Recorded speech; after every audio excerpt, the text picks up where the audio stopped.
সংসারের ভিতরে তৃতীয় ব্যক্তি ঢুকতে দিলেই সেই সংসার আর থাকবে না। হ্যালো গাইস, আসসালামু আলাইকুম। কেমন আছেন সবাই? আশা করি সবাই ভালো আছেন। আমি আপনাদের দয়ায় অনেক ভালো আছি। আজকে একটা মজার গল্প বলবো, তাই আজকে সবাই মনোযোগ সহকারে শুনবেন। একটা সংসারের ভিতরে স্বামী স্ত্রী থাকবেন, আর অন্য কাউকে কখনোই ঢুকতে দিবেন না। আপনারা দুজন ঝগড়া করবেন, আপনারা দুজন মারামারি করবেন, আপনারা দুজন সংসারের সব জিনিসপত্র ভাঙ্গে আবার সব জিনিসপত্র জোড়া লাগাইবেন, আবার নিজেরাই সম্পর্ক গড়ে তুলবেন। কিন্তু তৃতীয় ব্যক্তি বিচার আচার বা অন্য কাউকে ঢুকতেই দেবেন না। আর তৃতীয় ব্যক্তিকে ঢুকতে দেওয়া মানেই আপনার সংসারে আগুন লাগানো। আপনার সংসার সুন্দর রাখা আপনার দায়িত্ব, তাই আপনারা দুজনে সংসার শুরু করছেন, দুজনেই সংসার সুন্দর করবেন। আজকে সেরকম একটা গল্প বলবো যে একটা মানুষ তার সংসারের ভিতরে তার বন্ধুকে মানে এতটা পরিমাণ ভালোবাসতো যে তার বন্ধুকে ছাড়া সে কখনোই কোনো কিছু খেত না। দুজন মিলে এক জায়গায় যাইতো। তারপরে তার বউয়ের সাথে তার বউয়ের খুব মিল ছিল, আর দুজন বন্ধু খুবই মিল ছিল। তারা সব সময় একসাথে থাকতো, একসাথে ফ্ল্যাট নিয়ে একসাথেই থাকতো। এর মাঝেই হয়ে যায় এক বন্ধুর বউয়ের সাথে আর এক বন্ধুর সম্পর্ক। মানে একটা কিছু হইলেই ওই বন্ধু এসে বলতো যে এটা কেন করছো, এটা কেন করো, এটা কেন করো, এটা কইরো না।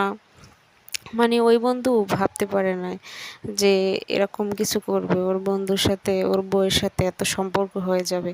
ওই বন্ধু নো মাইন্ড, সবসময় দুষ্টুমি ফাজলামো করতো দুজন, কিন্তু কখনো মাইন্ড করে নাই। ভাবি ভেবি ডাকতো, যে এই ছেলেটার ভাই ভেবি ডাকতো, ওই ছেলেটারও বউ আছে, বাচ্চা আছে। সেই বউ বাচ্চা রাইখা ভাবির সাথে প্রেম করে। ভাবিরও তো বাচ্চা আছে, জামাই আছে, কিন্তু ভাবির সেটা মাথায় ছিল না। দুজন কি রোমান্টিকভাবে প্রেম করত, মানে এতটা বিশ্বাস করত যে সে কখনোই ভাবতে পারে না যে তার জীবন থেকে তার বউটাকেও সে নিয়ে যাবে। এক সময় দেখা যায় প্রায় এভাবে কেটে যায় তাদের 2-3 বছর, মানে 2-3 বছর কি তারও বেশি হবে তাদের সম্পর্ক। কিন্তু তার স্বামী তা কখনোই ভাবতে পারে না, আর সে কখনো বুঝতেই পারে না। বাসায় আসতো, এক ফ্ল্যাটেই থাকতো, মানে যা খুশি তাই করতো, কিন্তু তার স্বামী সেটা কখনোই ধরতে পারে না। এক সময় দেখা যায় কি, এই প্রায় মনে হয় 10 দিন হবে, এর আগে দুজন মিলে পালিয়ে গেছে।